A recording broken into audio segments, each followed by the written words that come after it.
मेरे साथ आवाज उठाइए कि सीधी जाके शीश महल तक पहुंचे। भारत माता की थोड़ा भारत माता की। भाइयों और बहनों,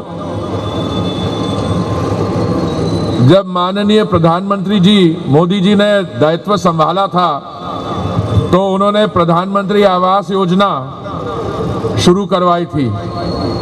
यह है जून 2015 की बात। आज बड़े गर्व से हम कह सकते हैं कि जो मोदी जी ने कहा था वो उन्होंने कर दिखाया।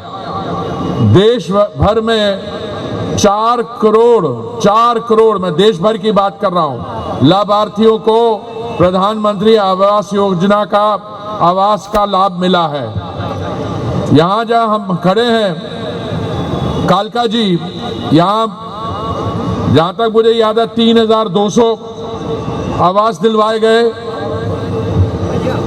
और आवास तो मोदी जी ने बनवा दिए, पर दिल्ली की जो सरकार है और दिल्ली का जो जल बोर्ड है जिसकी अध्यक्षा कौन है? आतिशी। आप कैसे भूल सकते हैं कि आतिशी जी यहाँ की अध्यक्ष है? आतिशी को पानी दिलवाना था, उसलिए डीडीए ने शायद 8 करोड़ रुपया भी जमा करवाया, तब भी आतिशी जी ने यहाँ पे पानी नहीं दिलवाया। तो आप 5 तारीख को जब वोट करने आएंगे आप क्या करेंगे? कमल पे तो बटन दबाएंगे और आतिशी जी को और काम करवाएंगे क्योंकि एकदम पानी आ रहा है। मैं आपको विश्वास दिलाता हूं, जैसे ही भाजपा की सरकार बनती है 1 महीने के अंदर सिर्फ कालका जी फ्लैट में नहीं, बाकी भी जो एरियाज हैं जहां पे पानी की कमी है वो पूरी कर दिखाएंगे। ये मैं वादा आपके सामने, हमारे प्रदेश अध्यक्ष जी के सामने, आपके प्रत्याशी और बाकी एरिया के जो भी लीडर्स हैं सबके सामने कर रहा हूं। देखिए, ये केजरीवाल जी ने एक झूठ फैक्ट्री शुरू की हुई है। 2015 में उन्होंने क्या कहा था, 2020 में उन्होंने क्या कहा था? अगर मैं जमुना जी को साफ नहीं करवा पाया तो मैं आपके पास वोट मांगने नहीं आऊंगा। इस समय जमुना जी की क्या हालत है? आप में से तो भुगते हुए, हम सब भुगते हुए हैं। वो एक पवित्र नदी को उसने एक नाला बना दिया और वो जो पोल्यूशन वाले लोग हैं वो कहते हैं वो जो पोल्यूशन लेवल है वहां पे पता नहीं 500 गुना ज्यादा या 2000 गुना ज्यादा है। और दिल्ली में हवा क्वालिटी इंडेक्स क्या है? पर इस बात सबको छोड़िए, इस पे झूठ। मैं दिल्ली में वर्ल्ड क्लास हेल्थ फैसिलिटी करवा दूंगा। अरे केजरीवाल जी, जो केंद्र सरकार ने योजना शुरू की थी आयुष्मान भारत, जिसके तहत देश के 50 करोड़ लोगों को ऑलरेडी फायदा मिल गया, वो तो आप लागू नहीं करते और आगे और योजनाओं की बात करते हो। देखिए, ये झूठ की फैक्ट्री सिर्फ नहीं है। आज लोगों का गुस्सा इतना है कि आने वाले समय में ये जो अपना भ्रष्टाचार के खिलाफ इन्होंने आंदोलन में भाग लिया था अन्ना हजारे जी के साथ, और 2012 में इन्होंने एक बयान दिया था 17 नवंबर 2012 कि अगर CAG, controller auditor general CAG नहीं होते तो कांग्रेस ने देश को बेच दिया होता। और केजरीवाल जी, आपके समय की भी 14 रिपोर्ट जो है सीएजी की, वो भी आप आगे तो लाइए, असेंबली में लाइए, एलजी साहब को भेजिए। इसकी सुनवाई परसों हुई थी दिल्ली उच्च न्यायालय में और कल फिर चालू होगी, जिससे बिल्कुल साबित हो जाएगा कि ये जिन्होंने भ्रष्टाचार के खिलाफ आंदोलन शुरू किया था कांग्रेस के खिलाफ, वो आज देश भर में सबसे भ्रष्ट राजनीतिक दल है और हो सकता है दुनिया भर में भी इनका करप्शन लेवल टॉप में हो।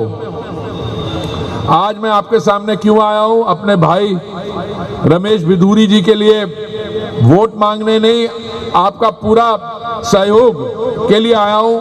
और मुझे पूरा विश्वास है आप यहां से जो आज उन्होंने नॉमिनेशन भरा है और यहां से जो पॉलिटिकल यात्रा शुरू हो रही है, आप सिर्फ बिधूरी जी को ही नहीं सफल कराएंगे, वह जैसे आप हमारे भाई विजेंद्र सचदेवा जी ने कहा, उन्होंने तो 10,000 की बात की, पर सचदेवा जी मुझे लगता है ये एक मुद्दा ऐसा है, मेरी और आपकी असेसमेंट थोड़ी अलग है। मुझे लगता है 10 नहीं, ये 20,000 से कम जीतने वाले हैं। मैं आपका ज्यादा समय नहीं लेना चाहता हूं। आप सबके बीच में मैं कई बार आया हूं। जब ये फ्लैट्स का माननीय प्रधानमंत्री जी ने इनका चाबी दी थी आपको, तब भी मैं था और आगे भी आता रहूंगा। बहुत बहुत धन्यवाद। हमारे से पूर्व विधायक रहे हैं हरमीत सिंह कालका जी, बीजेपी ज्वाइन कर रहे हैं।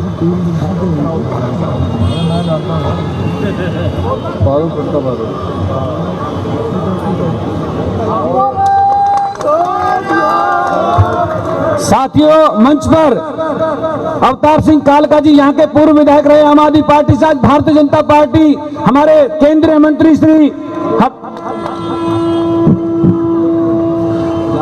और वो हमारे साथ मिलकर के सहयोग करेंगे और यहाँ से कमल को खिला करके दिल्ली के अंदर भारतीय जनता पार्टी की सरकार बने, उसमें सहयोग करेंगे। आदरणीय हरदीप पुरी जी के नेतृत्व में हम अवतार सिंह जी का हार्दिक स्वागत अभिनंदन कर रहे हैं और वो हमारे साथ इस हमारी विजय संकल्प यात्रा के अंदर हमारे साथ कंधे के साथ कंधा मिला करके चलेंगे। अवतार सिंह जी, आपका भी बहुत बहुत हार्दिक स्वागत अभिनंदन। हमारी ये यात्रा, अध्यक्ष जी कह रहे थे कि 10,000 से जिताने का संकल्प कर रहे हैं, लेकिन अध्यक्ष जी आप यहाँ से कालका जी से 10,000 नहीं, दिल्ली के अंदर सबसे ज्यादा मतों से रिकॉर्ड जिता करके यहाँ से दिल्ली की कालका जी जनता भेजेगी। और उसके पीछे बड़ा कारण है, बहुत सारे काम यहाँ पर रमेश बिदुर जी ने किए, सांसद बन करके किए, विधायक बन करके किए। सर, क्या नाम है आपका? संदीप भाटिया। कहाँ से हैं? दिल्ली से ही, कालका जी से। 10 साल में कैसा काम हुआ है केजरीवाल के सरकार में? बिल्कुल कोई काम नहीं हुआ है। केजरीवाल पूरी हर जगह गंदगी है, हर जगह रोड नालियाँ टूटी हुई है, सारा कुछ खराब है, कुछ भी काम नहीं हुआ है। लेकिन अरविंद केजरीवाल तो कहते हैं उन्होंने दिल्ली का बहुत ज्यादा विकास किया है, पूरा कायाकल्प कर दिया है। कुछ भी विकास नहीं हुआ है, ना कुछ विकास किया है, ना कुछ कर पाया है वो कुछ अभी तक 10 सालों में, ना कर पाएगा कभी आगे भी। उसने सिर्फ यहाँ के लोगों को बेवकूफ़ बनाया और कुछ नहीं। अच्छा, कालका जी विधानसभा सीट से कौन जीत रहा है? हाँ जी, कालका जी से कौन जीतने वाला है? कालका जी से रमेश बिदुड़ी एक बार जीतेंगे, बिल्कुल 100% जीतेंगे वो। आतिशी है मुख्यमंत्री, आपको नहीं लगता वो जीतने के चांसेस हैं उन? बिल्कुल चांस नहीं है उनका कोई भी। रमेश बिदुड़ी जी ने पहले भी काम किया है अपनी लोकसभा में और अब यहाँ पे देखना काम करेंगे, लोगों का विश्वास जीतेंगे और जीत के आएंगे।